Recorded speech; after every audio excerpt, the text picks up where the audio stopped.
Sosok Ibda Rudi Soik menjadi sorotan setelah dipecat secara tidak hormat dari institusi Polri. Dia sebelumnya menjabat sebagai Kepala Urusan Pembinaan Operasi Satreskrim Polres Kupang Kota, Polda Nusa Tenggara Timur. Ibda Rudi dipecat usai membongkar mafia BBM di Kota Kupang pada 15 Juni 2024. Ia dituding melanggar kode etik profesi Polri, yaitu tidak profesional dalam menyelidiki dugaan penyalahgunaan BBM. Ia juga diduga diintimidasi. Ibda Rudi Soik kemudian menghadiri rapat dengar pendapat atau RDP yang digelar Komisi 3 DPR RI pada Senin 28 Oktober 2024. Kapolda NTT, Irjen Daniel Tahi Monang Silitonga juga menghadiri RDP tersebut. Irjen Daniel bahkan mengelus kepala Ibda Rudi setelah RDP.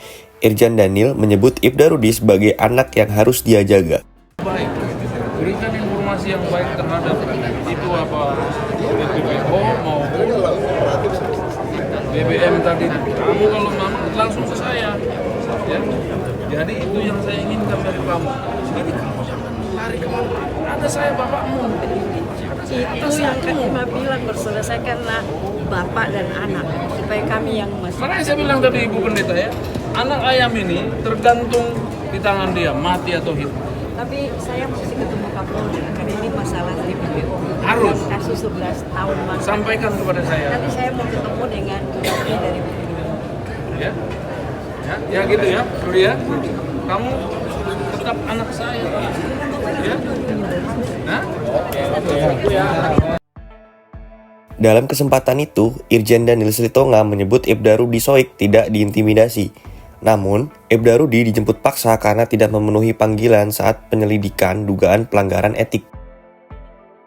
Pak, soal intimidasi yang diterima oleh Ibda Rudi, apakah itu benar Pak? Didatangi 20 provos ke rumah untuk dapat penahanan? Jadi begini, kan keputusan disiplin itu kan ada hukumannya.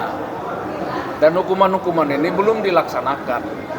Dan untuk menuju kepada proses-proses selanjutnya kan hukumannya harus dilaksanakan dulu. Untuk penerapan hukuman ini kemarin memang sempat dilakukan penjemputan, tetapi beliau tidak mau, ya kan?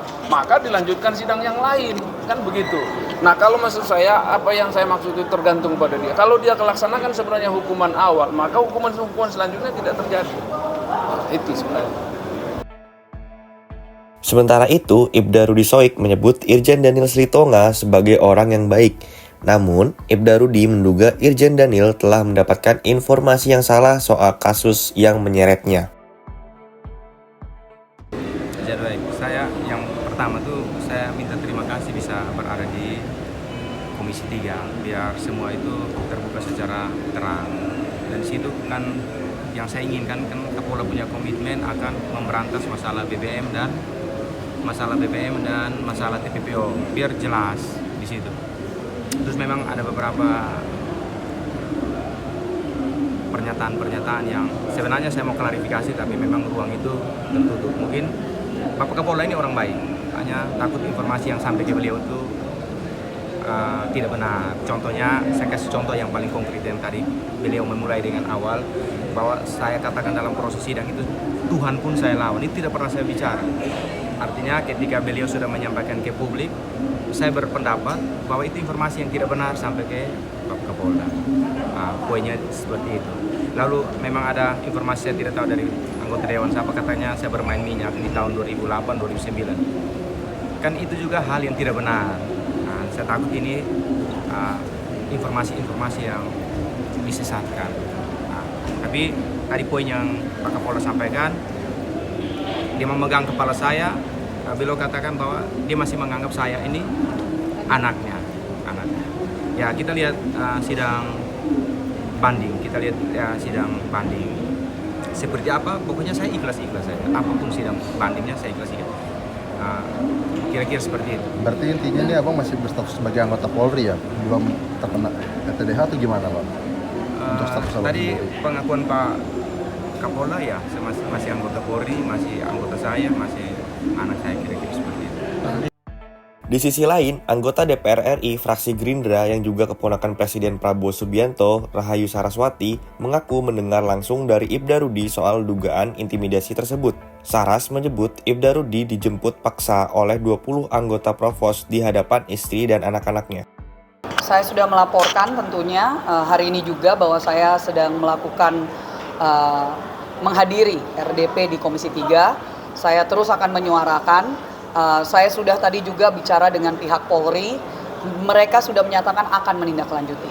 Jadi ini secara informal di belakang tadi akan menindaklanjuti. Kami berdoa dan berharap tentunya ada keadilan, karena apa yang terjadi sekali lagi ini sudah, dan saya yakin pihak media dan juga masyarakat sudah melihat ada yang sudah viral bagaimana intimidasi yang dilakukan oleh oknum-oknum kepada keluarga dari saudara Ibda Rudy Soik, sampai 20 provos itu datang ke rumahnya untuk 20 provos gitu loh datang untuk membawa dia secara paksa gitu kan, yang dimana itu disaksikan oleh istri dan anak-anaknya yang masih muda. Ya, itu kan bisa menjadi sebuah trauma terhadap institusi yang seharusnya melindungi mereka. Dan juga bahkan istrinya juga pernah mengangkat bagaimana dia diberhentikan di tengah jalan gitu ya. Dan intimidasi ini terus kita lihat, dan ini kenapa akhirnya naiklah ke tingkat pusat, ke Komisi 3. Dan saya berharap kepada masyarakat, jika ada ya terus permasalahan, jangan takut untuk bisa melaporkan kepada wakil-wakil rakyat dari dapil kalian masing-masing. Cari tahu siapa, tentunya itu adalah tugas kami untuk menyampaikan. Dan kami sangat mengapresiasi kepada pimpinan Komisi 3, karena sepertinya tadi juga Pak Benny sudah menyampaikan, ini mungkin pertama kalinya ada rapat dengar pendapat yang bahkan melibatkan anggota-anggota DPR dan DPD itu sendiri. Tadi bukan hanya saya yang mewakili dan mendampingi dalam tanda kutip korban, tapi juga ada wakil ketua MPR RI kita termuda yang juga mewakili korban waktu itu di Sulteng. Jadi ini kami apresiasi dan kami berharap ke depannya bisa terus dilanjutkan sidang-sidang atau rapat-rapat dengan pendapat seperti ini. Penegasannya Mbak akan sharing ke Presiden masalah ini? Kalau tidak ada tindak lanjut? Kalau tidak ada tindak lanjut yang jelas dan tidak ada keberpihakan yang jelas kepada masyarakat, khususnya dalam hal ini saya mewakili NTT ya tentunya saya akan mengangkat ini ke tingkat yang lebih tinggi lagi, dan itu adalah hak sebagai anggota DPR RI juga tentu. Presiden? Kepada Presiden.